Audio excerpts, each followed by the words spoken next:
प्रधानमंत्री ने सिविल सेवा दिवस के मौके पर लोक प्रशासन में उत्कृष्टता के लिए प्रदान किए पुरस्कार।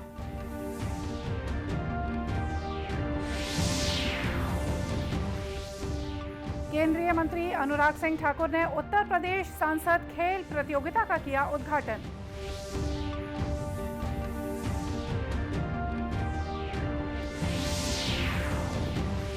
One district one product scheme के तहत आज रायपुर में उद्यमियों के लिए आयोजित की गई बैठक।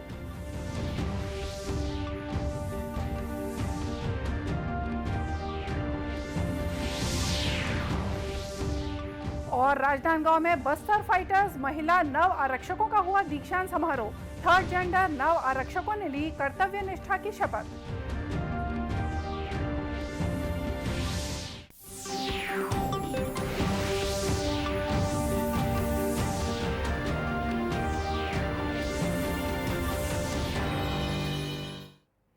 नमस्कार, आप देख रहे हैं दूरदर्शन समाचार। मैं हूं मोनिका शर्मा और आइए अब देखते हैं समाचार विस्तार से।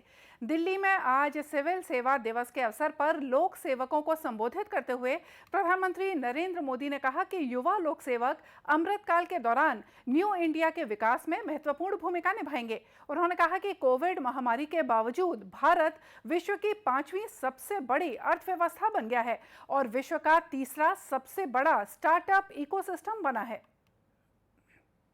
पिछले 9 वर्षों में भारत अगर विश्व पटल पर एक विशिष्ट भूमिका में आया है तो इसमें आप सबका सहयोग बड़ा महत्वपूर्ण रहा है।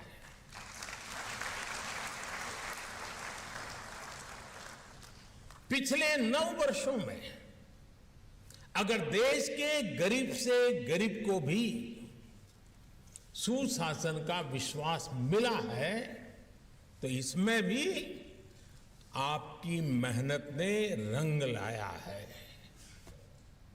पिछले 9 वर्षों में अगर भारत के विकास को नई गति मिली है तो ये भी आपकी भागीदारी के बिना संभव नहीं था।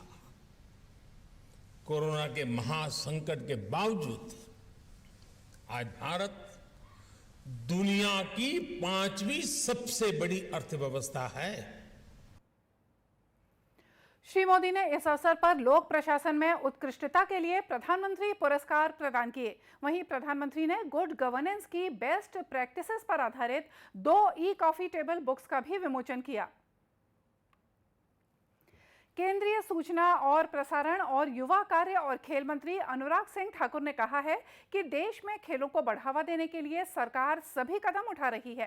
सरकार खिलाड़ियों को हर तरह की सुविधाएं प्रदान कर रही है, जिसके परिणाम स्वरूप हमारे खिलाड़ी विभिन्न अंतर्राष्ट्रीय प्रतियोगिताओं में मेडल्स जीत रहे हैं। श्री ठाकुर उत्तर प्रदेश के गौतम बुद्ध नगर जिले में सांसद खेल प्रतियोगिता के उद्घाटन समारोह के अवसर पर बोल रहे थे। अगर भारत ने पहली बार 4 गोल्ड मेडल जीतने का काम किया है, भारत की बेटियों ने भारत का नाम रोशन करने का काम किया है। मेरे भाई मीराबाई चानू टोक्यो ओलंपिक्स में गई, भारत के लिए पहला मेडल जीतने का काम मीराबाई चानू ने किया और उसी मीराबाई चानू ने कॉमनवेल्थ गेम में भी पहला गोल्ड मेडल जीतने का काम भारत के लिए किया। भारत की बेटियां यही नहीं रुकी। पीवी सिंधु ने अगर रियो ओलंपिक्स में मेडल जीतने का काम किया तो टोक्यो ओलंपिक्स में भी मेडल जीतकर एक ऐसी बेटी भारत की आगे आई जिसने कंसेक्टिव ओलंपिक्स में यानी कि एक के बाद दूसरे ओलंपिक्स में मेडल जीतने का काम किया। उन खिलाड़ियों ने जो दिव्यांग की श्रेणी में आते हैं उन्होंने भी रिकॉर्ड बनाने का काम किया है। इस प्रतियोगिता में 12 खेलों में लगभग 2000 खिलाड़ी हिस्सा लेंगे। यह प्रतियोगिता नोएडा के सेक्टर 21 स्थित स्टेडियम में आयोजित हो रही है। यह प्रतियोगिता 24 अप्रैल तक जारी रहेगी। One district one product scheme के तहत आज रायपुर में उद्यमियों के लिए एक बैठक रखी गई। उद्योग विभाग और पीआईबी द्वारा आयोजित इस बैठक में वोकल फॉर लोकल के तहत G20 के लिए छत्तीसगढ़ के प्रोडक्ट चयन को लेकर चर्चा की गई। वन डिस्ट्रिक्ट वन प्रोडक्ट की परियोजना अधिकारी नचेतिका ने बताया कि छत्तीसगढ़ के 33 जिलों से उत्पाद सामने आए हैं। उन्होंने बताया कि इस अभियान के अंतर्गत मैन्युफैक्चरर से सीधे कंज्यूमर तक सभी प्रोडक्ट्स को पहुंचाया जाएगा। साथ ही पैकेजिंग की जो समस्या है उसे भी मिटाया जाएगा और वेयर हाउसिंग की सुविधा दी जाएगी।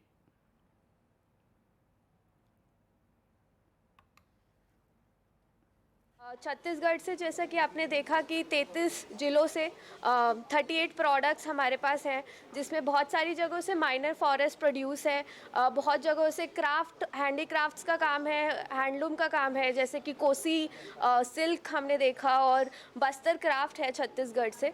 तो इन प्रोडक्ट्स के प्रमोशन के लिए हम लोग इंटरनेशनल मार्केट में इनको प्रमोट करना चाह रहे हैं। G20 में भी जो गिफ्टिंग चल रही है उसमें बहुत सारे ODOP के प्रोडक्ट्स इंक्लूड किए जा रहे हैं। वहीं उद्योग विभाग के संयुक्त संचालक संजय लछाटे ने बताया कि प्रदेश में one district one product scheme को सफल बनाने के लिए वर्कशॉप का आयोजन किया जा रहा है। जो हम लोगों ने अभी किया है, सभी जिलों के 5-6 लोगों की कमेटी बनी, जिसमें एग्रीकल्चर है, फॉरेस्ट डिपार्टमेंट है, जिला उद्योग केंद्र के सदस्य हैं और कलेक्टर की अध्यक्षता में एक जिला एक उत्पाद के कॉन्सेप्ट पर जो उस ज़िले में है, क्योंकि वहाँ के ही लोग ज़्यादा बेहतर जान सकते हैं, तो वहाँ जो अधिकतम मात्रा में उत्पाद होता है या जिस पे आगामी समय में हम काम करने से उसे राष्ट्रीय अंतर्राष्ट्रीय बाजार तक पहुँचाया जा सकता है, ऐसे उत्पादों का चयन किया गया है। संयुक्त संचालक ने कहा कि हर जिले में इस स्कीम के तहत उत्पादों के चयन के लिए कलेक्टर की अध्यक्षता में कमेटी बनाई गई है। आज राष्ट्रीय जनसंपर्क दिवस है। इस अवसर पर आज भिलाई के सेंट थॉमस कॉलेज में समारोह का आयोजन किया गया।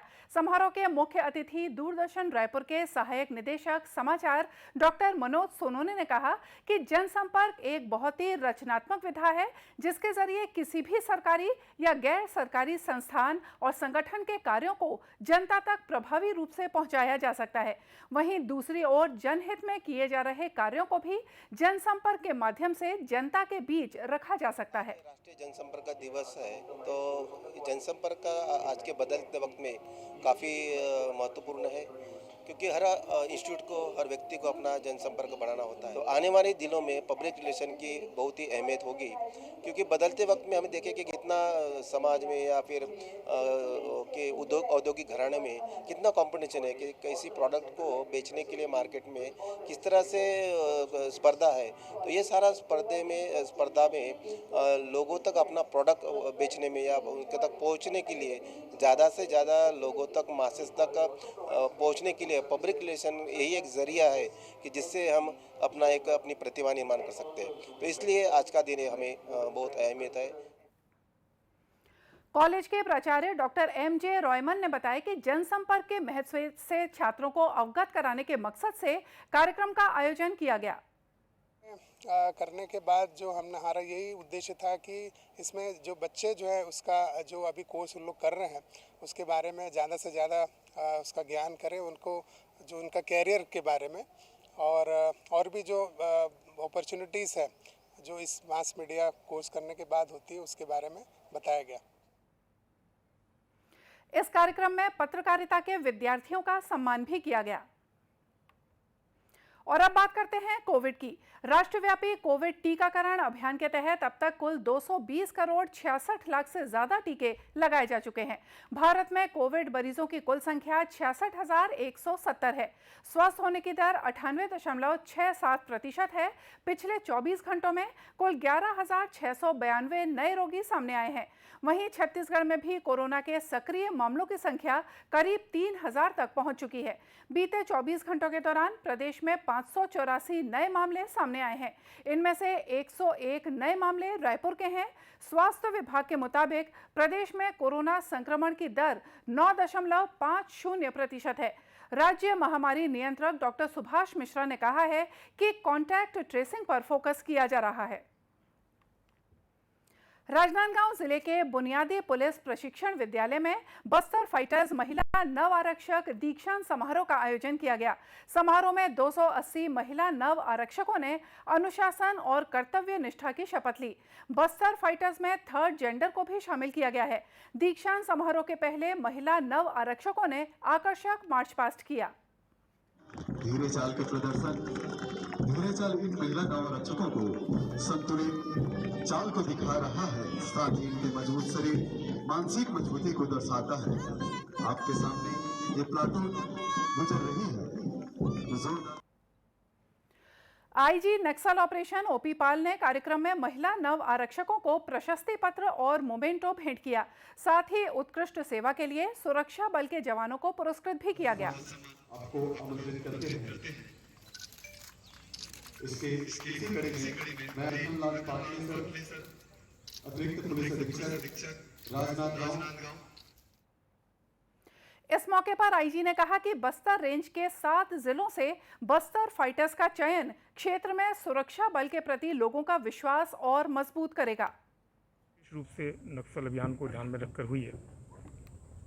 बस्तर क्षेत्र की महिलाएं पुरुषों से किसी मामले में कम नहीं हैं और हर क्षेत्र में वो कंधे से कंधा मिलाकर पुरुषों के साथ वो कम्पीट करती हैं।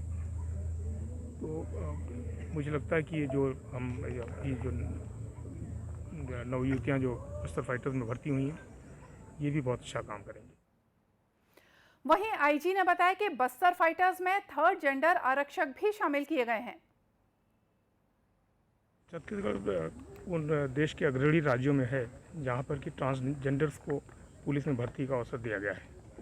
बस्तर फाइटर्स में भी 9 ट्रांसजेंडर्स की भर्ती हुई है, जिसमें कि 1 यहाँ से पास आउट हो रहे हैं और बाकी 8 दूसरी जगहों पर ट्रेनिंग में है।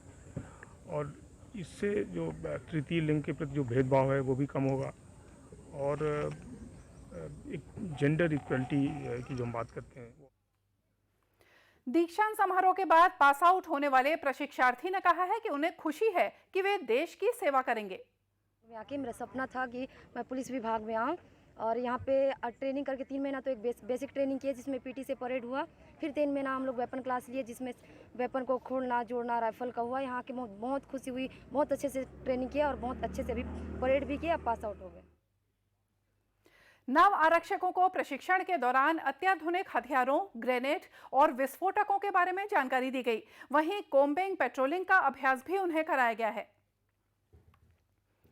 राज्य सरकार की गोबर से इको फ्रेंडली उत्पाद बनाने की योजना को अच्छी सफलता मिल रही है। जांजगीर चांपा जिले के गौठानों में गोबर से पेंट बनाने का काम किया जा रहा है। इसके लिए बमनीडी विकास खंड के ग्राम अफरीद के आदर्श गौठान में महात्मा गांधी ग्रामीण औद्योगिक पार्क योजना के तहत गोबर पेंट निर्माण यूनिट की स्थापना की गई है। समूह के अध्यक्ष राजेश्वरी नागेश ने बताया कि अब तक 170 लीटर प्राकृतिक पेंट का निर्माण किया जा चुका है। इससे ग्राम पंचायत भवन, ब्लॉक ऑफिस सहित अन्य सरकारी भवनों की पोताई की जा चुकी है। हमन गोबर ला 10 किलो गोबर 10 किलो पानी डालथन ओमा ले ती आथे ते गरम होथे, गरम होके ती छन्ना करथन तहले ना मथई एमा होथे। मथई करके वहाँ जो भी कलर डालबो वो कलर करबो या ये कछु भी ये हुई तेला करथन और बढ़िया हमला मुनाफा। समूह के सदस्य शकुन बाई ने बताया कि पहले उन्हें काम के लिए दूसरी जगहों पर जाना पड़ता था, लेकिन अब समूह से जुड़कर यहां काम कर रही हैं और आर्थिक लाभ भी ले रही हैं। उन्होंने कहा कि यहां गोबर पेंट के अलावा वर्मी कंपोस्ट खाद भी बनाई जा रही है। हमन 260 लीटर बनाना रहन और बेचा गए बहुत है, 1 लीटर बस बचे है और बहुत अच्छा लगा था हमारे बनाथन था। और जो अंडे के रोजी मजदूरी जानते हैं नहीं रात जाथन हमन ये गोबर भी बनाथन, वर्मी कंपोस्ट भी बनाथन, खाए वाला भी बनाथन और हमारे बहुत अच्छा लगा था। भूपेश ककाला बहुत बहुत बधाई। आपको बता दें कि ये गोबर पेंट इको फ्रेंडली होने के साथ साथ बैक्टीरिया और फंगस रोधी भी होता है। और इसी के साथ ये समाचार बुलेटिन यही समाप्त हुआ। नमस्कार।